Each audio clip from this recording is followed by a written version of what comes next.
they made the first horseless carriages. They were electric. Really? They got 47 miles to a charge, and these big, giant lead acid batteries.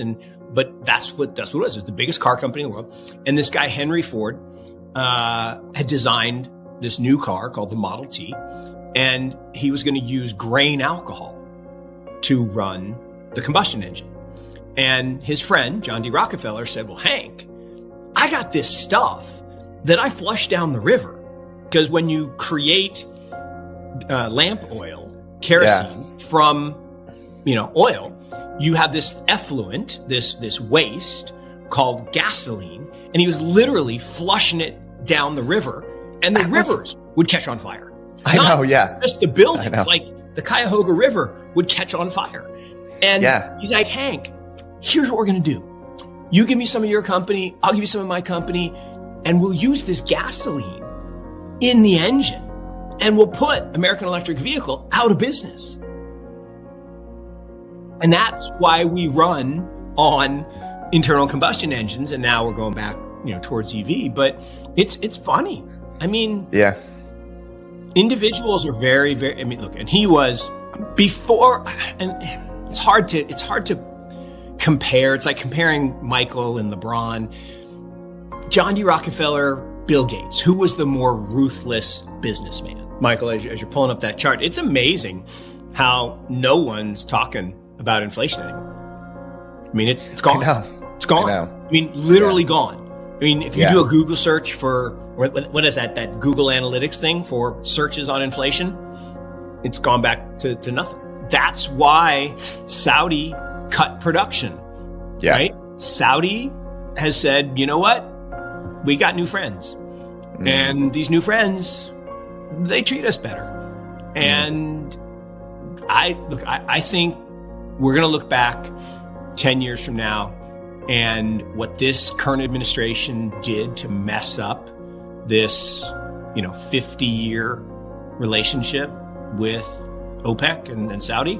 I mean, no surprises at all. I mean, just as we've been talking about, that the two things that really caused the spike in CPI, which were oil prices and used car prices, 70+%, have ameliorated and gone away. And I think they'll continue. Although I do think oil, because of this new, pact between Saudi, Russia, and China, does have some potential to get a little dicey over the next few months.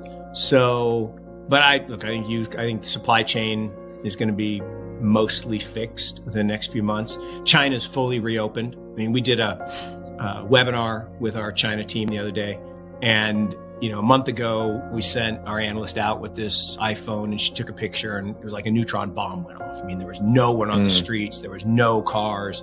And she went out a couple weeks ago, same spot. And it was like it never happened. I mean, smog, cars, no one, everyone was out, big shopping bags. I mean, so that's, I think that's going to get fixed. And, I think the shelter thing is, look, owner's equivalent rent, I've always thought was a dumb concept, right? The rent you charge yourself to rent your house from yourself. Okay, but it just doesn't make any sense to me. And I understand why they took housing prices out and put that in, because it's more stable and they can control it. And I get it, because the goal of the government actually is to have the lowest CPI number possible. Full stop. And so the fact that it went up and that they lost control is telling, because, and the reason they want it low is all of the entitlement programs are linked to CPI. And that's why CPI has been manipulated. If you go to shadowstats.com, John, I can't remember his last name.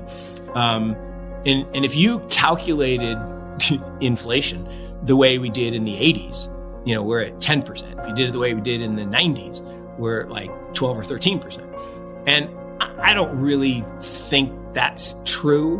But I'm open to the idea that, look, housing prices probably should be a meaningful component of this quote unquote idea of inflation, because it does imply the ability or inability of the average family to, own a home, buy things, that's real. And, the average young family today has basically been priced out of most markets, especially with rates now where they are. I mean, there's just no